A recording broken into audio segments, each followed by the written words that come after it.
Alright, y'all, we have our New Year's lift. We only had one scoop left of pre-workout, so I just put some water in the actual pre-workout thing and just drank it like that. I only had pre-workout like maybe once a week though, so it wasn't that big of a deal.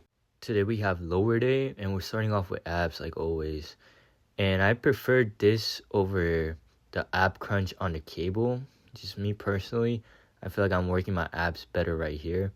It took a couple of tries to find the right way to hold the dumbbell, which way I prefer it, because I tried behind the neck, I tried holding the weight in front of me, I tried using a plate, but now I just found out that this is the best way and how I prefer it. Alright, so we just did the ab crunch with 30, then we're gonna try 35. I think I got like 10 reps with a 30. Honestly, I stopped counting after rep number 8.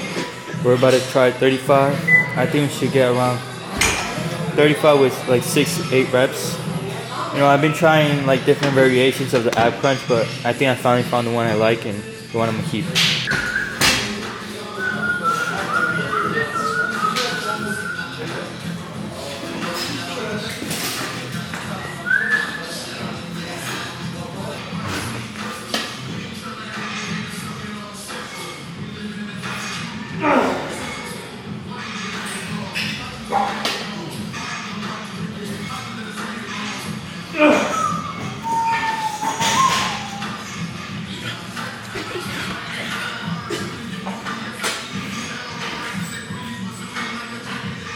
Alright, so we got 10 reps with the 35, so definitely next time we gotta go 40. Is it me or every calf machine I find is always so light? Unless it's a seated plate loaded calf machine, everything is so light. On this machine, if I use both feet, I max it out and I put like 6 plates on top of it. That's why I'm only doing single leg right now. And it's kind of uncomfortable. I'm not gonna lie to you. I had to stop like every 4 reps to readjust my foot. I only do like 8 reps, right? Like max out I'll do is 8 reps. Well, actually this time I think I did like 10. But that's because I'm still testing on my working weight because I just started this exact one. But it's just so uncomfortable to do a single leg. But that's what I'm gonna have to do because on a seated, since I'm like using 4 plates on it, while it's on my knees, it starts to hurt. Like the weight on my left knee, it starts to hurt. And my left leg goes up slower. So I would just, when I would go to a hamstring curl, it will feel uncomfortable to do the curl because of my knee. So it was just better to switch, right? Even if it's a little uncomfortable. And also I could hold my legs straight, and that's better for muscle growth on the calf. At least that's what I've heard from Jeff Nippert. I'm pretty sure that's who I heard it from. But anyway, the laying hamstring curl is one of, if not my favorite hamstring variation. In this gym, they have a seated one, but it just absolutely sucks. You would just use it and there would be no tension at the bottom of the lift.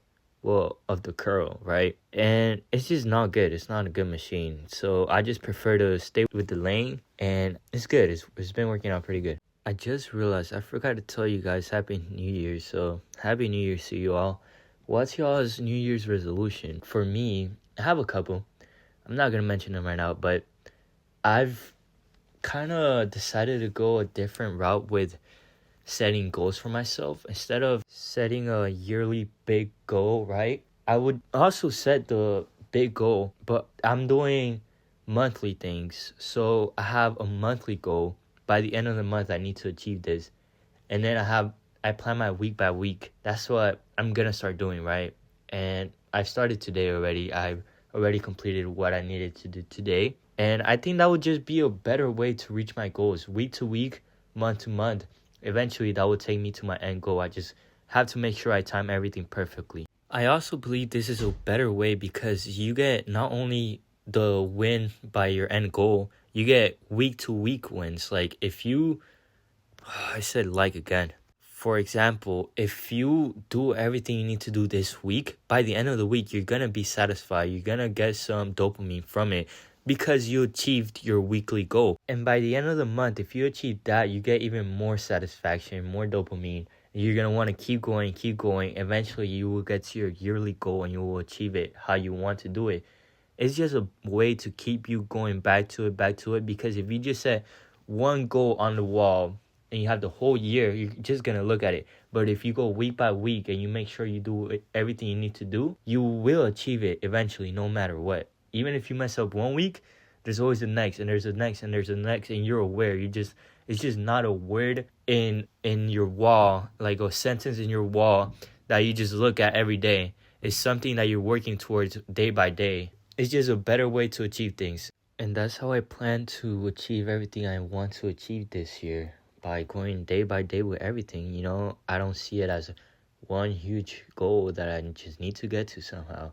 I see it as a weekly thing. I need to complete this week to make sure I'm ready for the next goal. Continuing the discussion of New Year's goals, I am very excited for this new year because I am finally able to push myself really hard with no pain. You see, this set, I wasn't able to bring the machine itself down about, I would say, 3 to 4 months ago, because my lower back on my right side of my pelvic, it would just hurt so much. And now on this set, I'm 2.5 pounds below my old working weight, like at peak. And on the next set, I decided to go up because that set felt so light. I did 10 whole reps with that.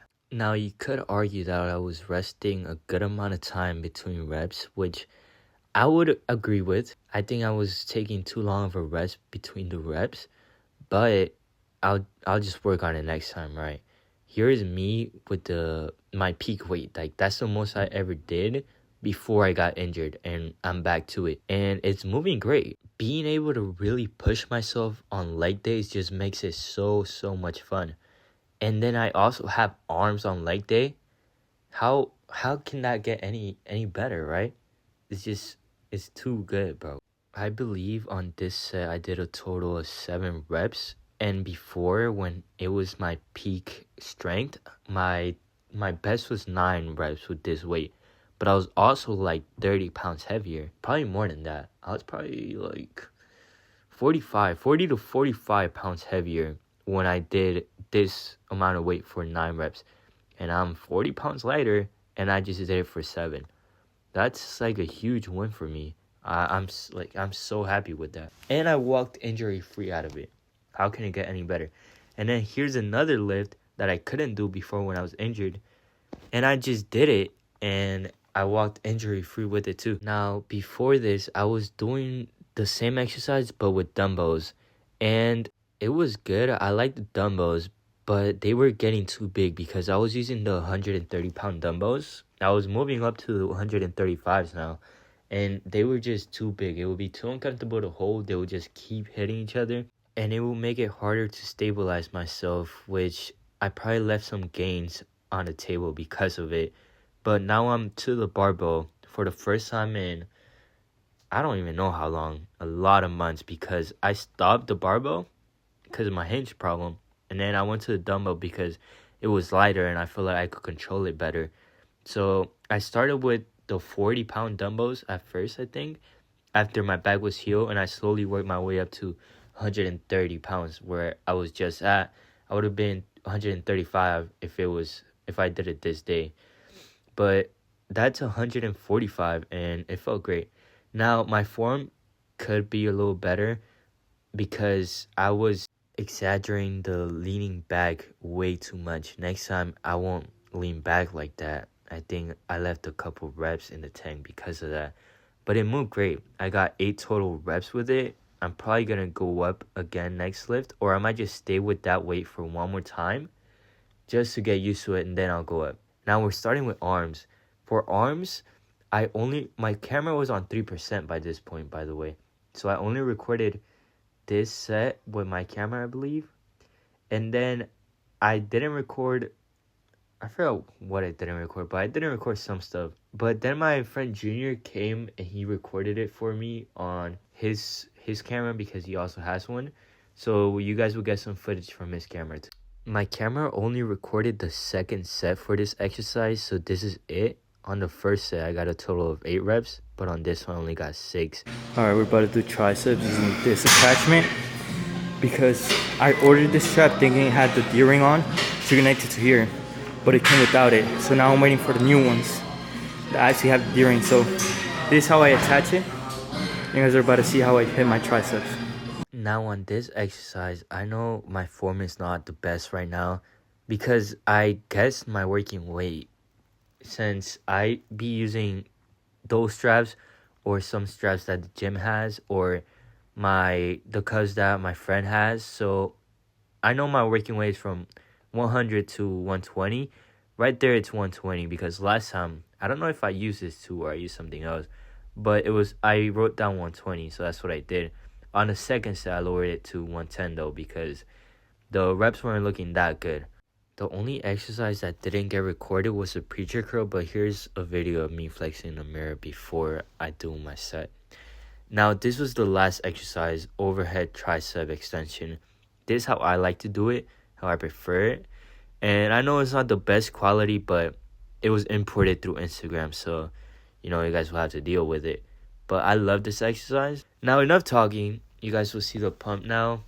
I hope you guys enjoy the video. I will just play some music over the pump. See ya.